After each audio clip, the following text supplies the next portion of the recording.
Station 51, engine 27, engine 32, truck 105. You're listening to The Fire Break with Steve Wolf. Hello and welcome back to The Fire Break. I'm Steve Wolf. As you know, The Fire Break is sponsored by Team Wildfire. Check out teamwildfire.com on the web. And join me right now as we go down under with Julien Gastaldi, live from Sydney, New South Wales, Australia. Welcome to The Fire Break. How are you, Julien? Thank you very much. Good morning, good afternoon to you. Doing very well, thanks. Good. So CO2 seems to be your personal obsession at the moment. And I mean, you right there on the first word of your LinkedIn, you know, born in a world where CO2 was 0.034, and you're hoping to die before it hits 0.035. And you're planning to have some impact on that number. How are you working on that? Yes, well, born in the mid-80s, when the promise of limitless energy was very real. You could take your bike or your boat and go all sort of fun stuff on the weekend. And my initial passion was snowboarding, and I would particularly like to go snowboarding in the summer in some of the glaciers in the French Alps. And by the time I was 16, 17, I realized my favorite runs were getting shorter. And I didn't really know what the cause of that was, but kind of got me interested is why is that glacier retreating so fast? And then kind of moved on to study the space and then realized, oh, hang on, there is something there about polluting our atmosphere that we should really do something about. And my mother always told me to clean up after myself. And I thought, okay, well, I'll apply that to my professional life. At some point along that career, I decided to move to Australia, ostensibly to come and enjoy the beaches and go surfing. And that's how I got into that space when I realized that you could actually make a professional living cleaning up after people's carbon emissions. And been doing that ever since. So been developing all sorts of different projects that reduce methane emissions, carbon dioxide emissions. And along the way, we've stumbled across very fascinating techniques from the Indigenous people of Australia who are very fine understanding of not fire as a tool, not as a threat. And I think you had someone else in your program a few days ago explaining how that works. But essentially, we can use fire as a tool to reduce fire emissions, and that's how I went into that space. And the more I learn about it, the more I find it fascinating. So now we've dedicated an entire practice around trying to learn from that, expand on that, and then hopefully export it to other parts of the world. So the indigenous peoples in your area, they've figured out a way to release less CO2 from their monster trucks? Yes. Well, if you go back to traditional practices, they didn't have monster trucks, but definitely they had a good knowledge system of how to look after the land, how to make sure that their house doesn't burn down every year. And Right. kind of developed a whole really sophisticated understanding of the interaction between the plants, the ecosystems, the animals, the people, and have been using that kind of human scale fire management for millions, really, millions, but thousands of years at least. Yeah, right. And what happened about 200 years ago in Australia with colonization is a lot of those practices stopped. The either cattle industry or national park sort of approach to things have become a prevalent way of managing land, and under that system of working, preserving grass for the cattle or preserving vegetation for its biodiversity impact was the primary focus. And then that management intent led to an accumulation of fuel loads and a shift in the fire regime from, what was really controlled annual constant fire throughout the year to, some uncontrolled, somewhat catastrophic events once every year in Northern Australia and once every 10 years in Southern Australia where there's not as much rainfall.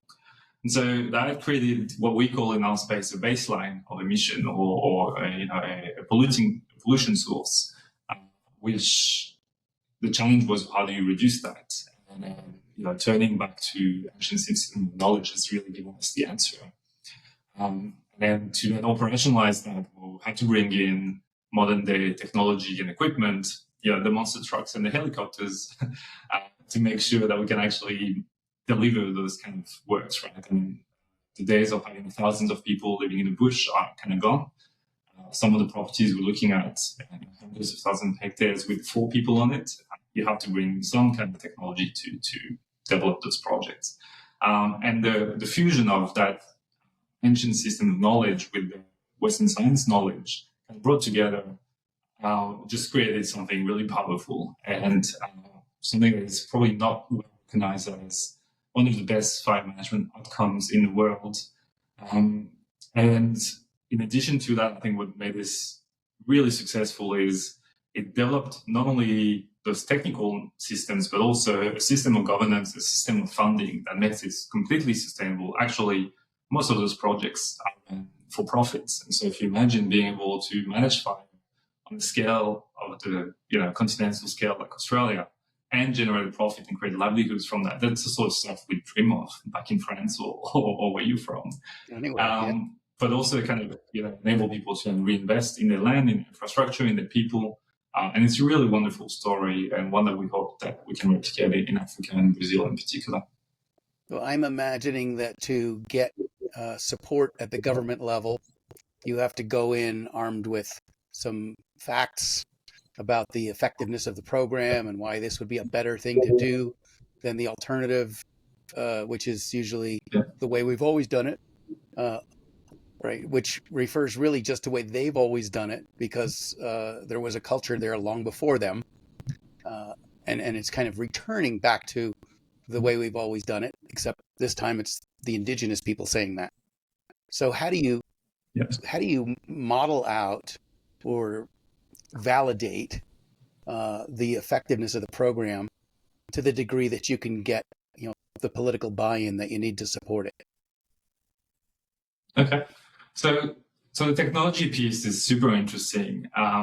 So if you just set the context of where this works and this doesn't work, right? So where this really works is in the northern tropical savannas of Australia, where every year we have a monsoonal trough coming down and a huge amount of rainfall coming in. So we have this boom of grass furloughs every year that then dries off and then typically burns either every year or every second year. And then it starts again, right? So you have this kind of blank canvas every year where you can, you're going to have to deal with those grass loads, and they will burn for sure. You can demonstrate that imagery. So reducing the extent and the severity of those fires becomes something you can measure. As you move away from these monsoonal systems, it's a lot harder to demonstrate outcomes. Right? We can still see those boom and bust cycles, but they're probably over 10 to 20 years, and you'll be hard pressed to point to a baseline level of emissions. Like we know that there will be another catastrophic fire in New South Wales at some point. The last one was 5 years ago, so the next one's probably not until another 5 years from now. And so creating a baseline you can pin your hat on is a lot harder. But in Northern Australia, we don't have that issue. It's pretty well established that the country will burn. It has a really long extended dry season that goes for 6-7 months in places. The fire-prone environment is just adapted to live with fire. So, creating that baseline and understanding for the bureaucrats in Southern Australia, Northern Australia, because it works, it's kind of relatively easy. The other bit as well, it did take some years, but the science was clear.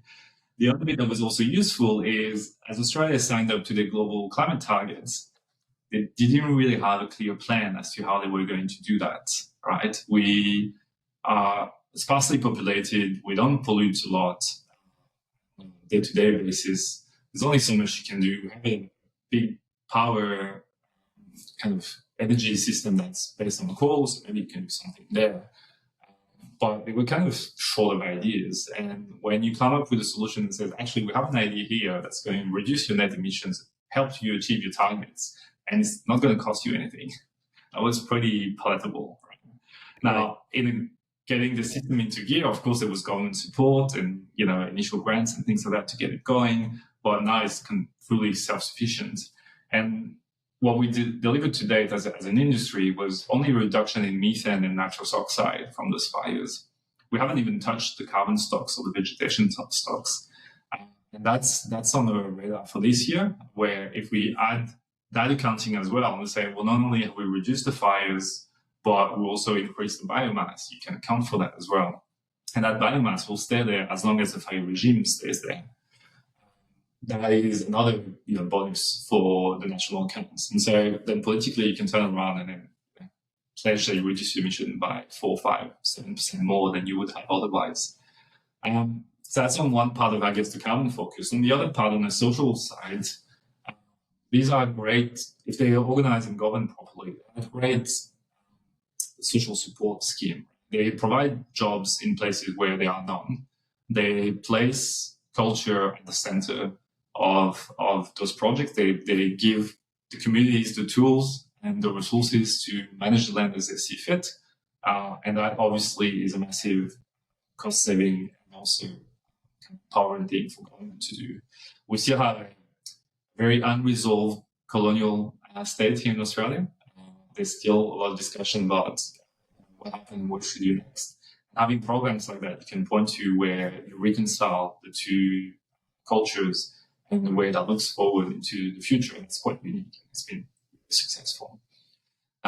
So that's, I guess, the luck of starting in a country like Australia. As you move into other countries like Brazil and countries in Southern Africa we operate in, it also becomes tricky. So we're trying to replicate the blueprint that we had here, where it started with the existing knowledge of fire, some initial injection of funding from government and private sector, and then a carbon industry framework you can tap into. Now you move that into Botswana or Zambia or Angola. These are very different stages of development and capacity, and a lot more people as well in those lands, and a sense of urgency and needs. They, really around how do we operate, how do we feed ourselves. So some of what we see as the co-benefits of a project here around preserving the right species and the right culture and the right foods become, essential. Not to mention you have to deal with elephants and lions, things like that. Right. So they are trying to do is we joined an international NGO called the International Savanna Fire Management Initiative, which essentially a bunch of practitioners from the Australian ecosystem, lawyers, academics, corporate sectors, indigenous groups, all getting together and saying, how could we, transfer that technology, not just the technology, but also the knowledge and the systems around it to those other jurisdictions. That has been funded by the Green Climate Fund, which is a UN funding body. And then we're working to building the capacity and the understanding of at the high level what the carbon framework should look like to enable that sort of climate finance investment in, but also at the grassroots level, what sort of processes do we need, permitting, and that sort of things. Last year, we put a helicopter up in the air to drop aerial incendiaries for the first time. And you can imagine that created some anxious people as to whether we're going to drop bombs on their villages. But we're kind of working through that and kind of help us. A little better, right? Sorry? I say drones might go over a little better. Yes, well, drones is something that an Australian company called Rendance is developing. So they've been supporting us in building those helicopter-based aerial incendiary machines, but they understood that, if you want to get to that really fine scale, almost human scale level, helicopter flies a bit too fast and costs a bit too much. So, part of what we're looking at within Mackie is kind of how you bring that technology in operational settings, and the application of drone is super, super exciting because all those things you can do around, automating the burn plans and so on, bring it back to the elders or the people that need to make the decision but can't really be up there, agree on what needs to happen and just, let it go. One thing we found though is drones are not actually a good replacement for helicopters or planes on the scales that we work on, but they're a super tool for the ground crews. So they allow the ground crews to extend their reach beyond that hill, beyond that river. And, in that way, that's the way we'll deploy them in the first instance, to really make sure that instead of just having a drip torch, and have a drip torch and flamethrower and a drone you can send, and have different tools that you can use. Sure. Go ahead. No, and I was just going to mention that as you move continent again to Latin America and Brazil, then it's a whole different ballgame again. The ecosystem is a lot more fragmented, not fragmented, but diverse, I guess. Again, a lot more people, and also a very different setting in terms of the relationship with indigenous people. Their capabilities are, quite strong. But also their approach to fire is also from this, very impacted by this kind of zero fire policy. Let's preserve the Amazon, let's preserve the pastures, let's not use fire as a tool. And only recently that's starting to change. So we can now undertake prescribed burning in Brazil, and we started those operations this year. I see. So you said earlier that, it wasn't a hard sell to get buy-in from the bureaucrats who had to authorize these things, because what you were doing first didn't cost them anything, but more importantly, aligned with their goals to reduce emissions according to a commitment that the country had made. So I imagine, though, when you go into other countries, though, you said you're working in Africa, their goal isn't necessarily anything to do with emissions, right? It might be to get more cars and more iPhones, right? Or bigger buildings, right? So what are the alternative motivations that you can appeal to bring these kind of programs to what we call developing countries? Yes. But maybe I overstated, maybe it was a hard sell at the time. I guess, it made sense. Yeah.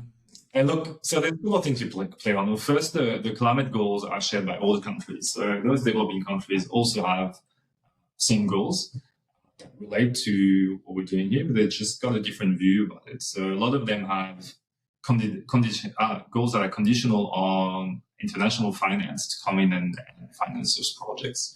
And a lot of those land management projects fit that bill. So we see in places like Zambia, for example, they're quite ready to take on a whole lot of those projects as long as they become fully funded.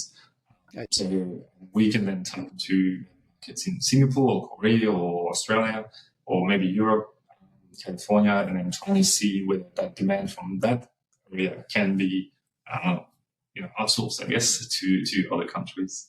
But if you leave that aside and something we're working on, and what's the immediate needs? I think the stuff just works, right? So actually being in control of fire, using fire as a tool, does reduce catastrophic and uncontrolled late season wildfires, and it does reduce the instances of damage to livestock, property, and lives. So that's probably the first driver is the stuff just works. So then you want to use it if you live in around Sogilo Hills in Botswana. It's kind of there's lots of space, very flat country, and if fire starts over there, it's coming to get you. And so if you have any sort of breaks along the way to help you either stop the fire or fight the fire from that break, that's very well received. And then the additional bit is because those programs, as I mentioned, are usually self-sufficient, you can actually create jobs on top of it and livelihoods for the locals, and somewhat of a prestige or at least a status coming with that. When you are, we know that from the firefighters kind of hero syndrome. When you are in charge of protecting life and assets, then the community looks up to you in some way, and so. And then you can, the kids particularly are quite interesting in becoming rangers as a job. Trying to make the best of both worlds. I guess having cash in the pocket for the 21st century life, but also a connection back to their roots and their culture. So we found that to be a really big driver for people who participate. A lot of them are never as happy as they are when they're out on the fire front, just burning and protecting and cleaning up the country, right? So that personal driver is definitely there. So that's kind of what the tightrope we're trying to, to bring some finance to the government level, but also some actual finance at the individual level, so that the practices get accepted and the fire problem goes away. So as the practices are more accepted and promulgated throughout Australia and other countries, you said that a lot of the decision making is brought to the indigenous elders that they participate in this because they have the most experience. So I'm guessing that if these are successful programs, we want to do them 10, 50, 100 years going forward. How do you make sure that that indigenous wisdom is also passed on? Yes, well, that's a massive challenge, right? And also in different parts of the world, that indigeneity takes different forms, right? And so if you think just more on kind of broadest term of like local communities and making sure the local communities are involved and ownership, I think, a big part of that is the governance of the projects, making sure that the communities are in control. It's not something that has been done to them. But then the education piece, like what you're really doing is you're creating a new knowledge system, right? And you're trying to blend the two together. And that goes, there are some cultural systems in indigenous communities that help keep that knowledge to life, the use of stories and the things like that. But you can try to formalize it to the next level, right? And having dedicated training courses in schools that train junior rangers that become senior rangers and so on. I mean, most of our projects have a minimum life of 25 years. Wow. So that gives you a lot of time to build that second, third, and fourth generation, and then hopefully have a new knowledge system that goes in. One of the best description I heard of that process was from someone in the Kimberley, which is west side of Australia, who says in their traditional system, there's broadly freshwater people and saltwater people, and now they're creating this new culture of helicopter people, right? And that's exactly what we're going for. I mean, it's trying to blend the two and create a new social structure around that. One of the things that I think is really important in all of this is fire and land management is very local, right? It's not something you can, model in a spreadsheet in cities and then just apply everywhere. And despite the science approach that wants to be universal, it's just not like that. You have to be a lot more empirical and start from the ground up, and then build on that knowledge and that strength.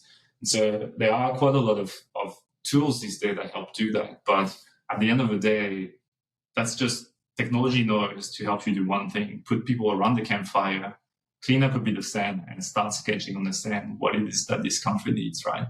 And you can do that, the old way, you can do that the new way, but it's still the same thing. It's about getting people together to understand. And for places where they're lucky enough to have elders that not only remember, but live the culture, able to pass it down, that's great. It's a great platform, and kind of annual fire management meetings and annual fire operations, great way to facilitate that. For places where that culture may have been lost or been contested in some way, then that still is a great place to build a new one together, right? And that's kind of what we're working through now. And I think one of the concepts in our space, prior to undertaking a carbon project, you need to achieve free, prior, informed consent from the communities you operate in. And that's kind of seen as best practice to date in other type of projects, but those other type of projects are about changing the land use, right? So turning a pasture into a forest, or stopping a forest from being cleared. Thinking what we're doing here was quite strong and different. It's not about having consent up front to change life. It's having continuous consent and its ownership to not change the land. It's just live with the land, understand the land, and then that's what gives this concept a lot of strength.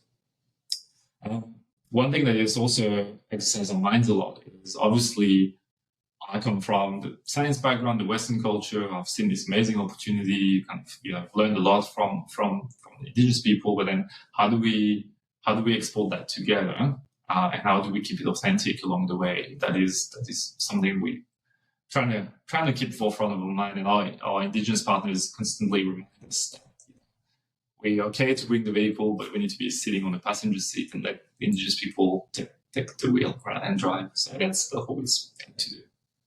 Very interesting. Because it's a soft science. I mean, you've got the hard science and the soft science, and they have to work together, right? You have to, that cultural piece is very hard to put into the spreadsheet. Yeah, absolutely. And it's not as soft as you imagine. It's just like different underpinnings. When you take things like, what are the indicators that this particular ecosystem is ready to burn? Well, science will tell you moisture content, wind, temperature, and the indigenous partners will tell us, well, this particular wattle is starting to flower, this particular species is coming back. They're still indicators in the knowledge system. Like I don't really see them as being one softer than the other. They're just different in their underlying assumptions, and also different in the idea that whether you come from the localized up, so really kind of empirical evidence, or you're trying to come from the theoretical down, you're still trying to find that knowledge in the middle. And I don't think one is harder or softer than the other. The two working together are absolutely amazing. Right. Yeah, because the indigenous science side of it has evolved over a long period of time, and just may take more or different things into account in the timing. And when I worry about other countries trying to adopt, these cool flame events as a wildfire mitigation strategy, that if they go in there without the understanding of what to burn when, the tool could be misused. Yeah, I mean, the tool's a tool, right? So if you don't know how to use it, if you don't not train on how to use it properly, then you're always going to misuse it.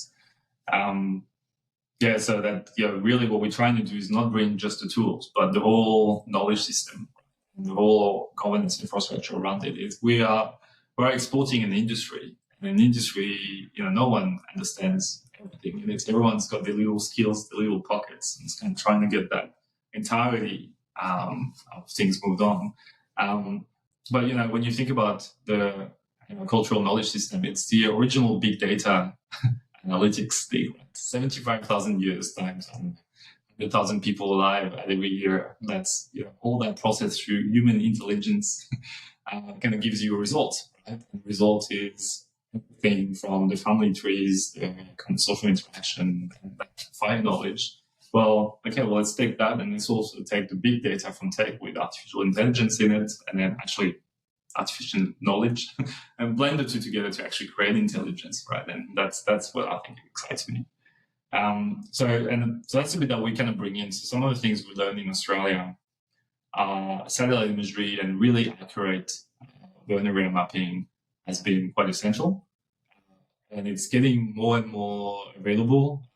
Subject to NASA funding, but a lot of us have been able to piggyback on some of those American satellites to be able to create some really fine detailed mapping, and then put that into a user-friendly sort of website that people can use on a daily basis. So we're trying to bring that to the other geographies. So we developed a automated mapping process that applies to Africa, developing one for Brazil, and now we're kind of thinking about how do you ground-proof this. Having automated maps is one thing, but are they real is another.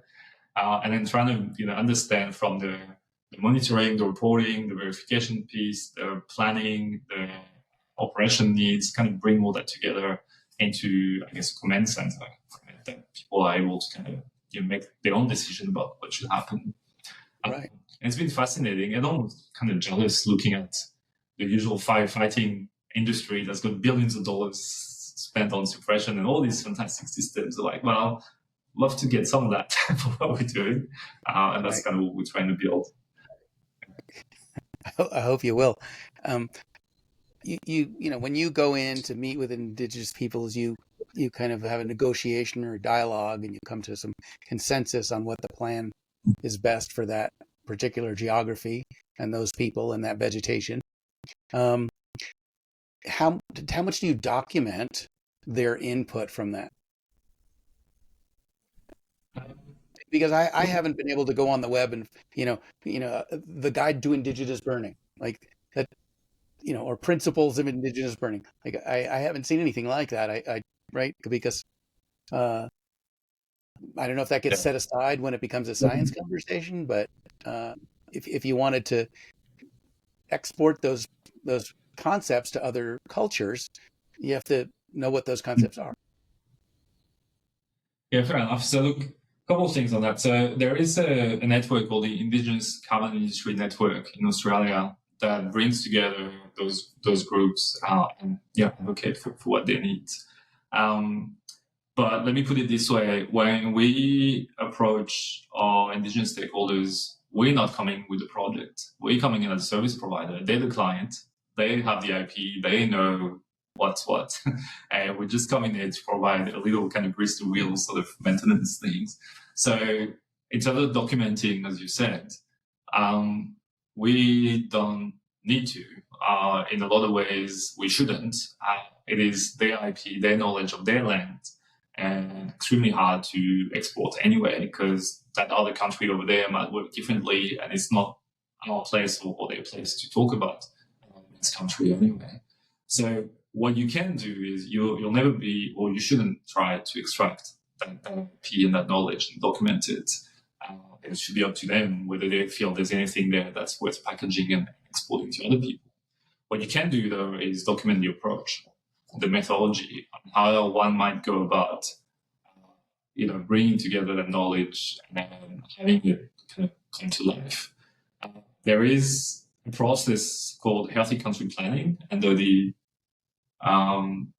UN conservation, standards. It is an open standard that anyone can use, and just gives you essentially a good community engagement process that allows you to, independent on how and why and the different storylines as to how that works, it kind of tells you, well, this is the output of that. So the outputs are for these ecosystems to be healthy and for each people discharge their responsibilities. These are the goals and objectives you should set yourself, and then you can kind of build something along that.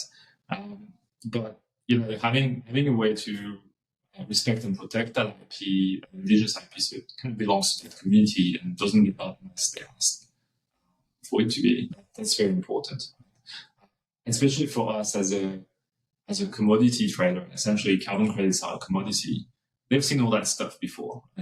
White man with a suitcase comes in and says, "Hey, you're sitting on something that's really valuable to me. Don't worry about it. Here's a check. Can you give it to me?" Like that. It's not new. It's something we've been seeing all over again. And let's not have that in the ecosystem restoration or the carbon space, right? We can have a different approach for one simple reason: you don't physically export that carbon from that land, right? I don't take deliveries of a ton of carbon every day. It's the carbon stays there on the land as a growing asset for the people who manage that land or live in it. So there is no need for that extractive sort of thinking. This is more a collaborative kind of building, growing the pie for everyone rather than kind of extracting this. But you're right, once you're trying to bring that into other contexts, whether it's just other parts of Australia or other parts of the world, then you run into a whole bunch of issues, right? Because you don't have that kind of underlying cultural framework. But there is always something. There's always the Friends of that Forest Association. Okay, just start that concept again. Yeah, so I was essentially saying there's always people that are managing land and are interested in fire. And so the skill there is to meet people where they're at, understand the suite of tools and processes and methods you can bring to them, and then put them in the driver's seat, and then just assist people kind of come up with their own technology, their own knowledge systems, kind of whatever works. And whether it's me looking at the carbon stocks, or that Indigenous elder particularly concerned about the dingo, or that person concerned about their paycheck and whether they'll be able to round up cattle, we can all find a way to agree on what's the best fire for that land, right? And so that's the tools that we bring to the table. I love your approach to it, and the respect that you bring to the people that you work with. That's probably why it works. Well, but it's also natural if you find yourself a service provider providing value to your clients. That's just embedded, right? Like it's not about coming in with a better thing and displacing the land use or displacing the people, or saying, "Hey, I've got a tool here that might help you. Let me show how to use it," and hopefully, people see that. But that tool doesn't work everywhere. So that's why we're currently focusing on those part of Southern Hemisphere tropical savannas at least have the same physical characteristics to the one we used to. In the future, sure, there's plenty of space for learning about how to adapt that to temperate forests and how to, get inspiration from that to apply to, cool burn common program in other spaces. The term fighting fire with fire actually comes from the frontier of West America, right? So there's a lot of things we can do around the world, but for us now, we're focusing where it works, where we know that our superpower of being able to fund that with carbon credits is actually useful. And we stay away from the connect of, dealing with people's, mansions in Los Angeles. Yes, right. Wonderful. Well, Julien, thank you so much for joining me today. Absolutely fascinating. Anytime. Thank you for having us. It's a real pleasure. I'm looking forward to giving you an update on how we're going. Yes, I look forward to that. So when you have new news, let me know so we can catch up on that because it's really inspirational, and I'd love to see other countries do organic programs. I'm not talking about organic carbon, right? But just programs that work within, their indigenousness, no matter that it only might be a few hundred or a few thousand years old. So Julien Gastaldi with the Maki Planet. Maki Planet what? Maki Planet Systems, as we discussed. I knew I'd get it. Okay. Great. Well, thanks so much for joining us on the Fire Break today. Julien Gastaldi, if folks want to get in touch with you, what's the best way to reach you? Emails, phone, our website. We'll send you some contacts. All right. Maki, M-A-K-I, Planet Systems. Julien Gastaldi joining us live from New South Wales, Australia. Thanks so much, folks. You've been watching or listening to The Fire Break. I'm Steve Wolf. Look forward to seeing you next time. Take care.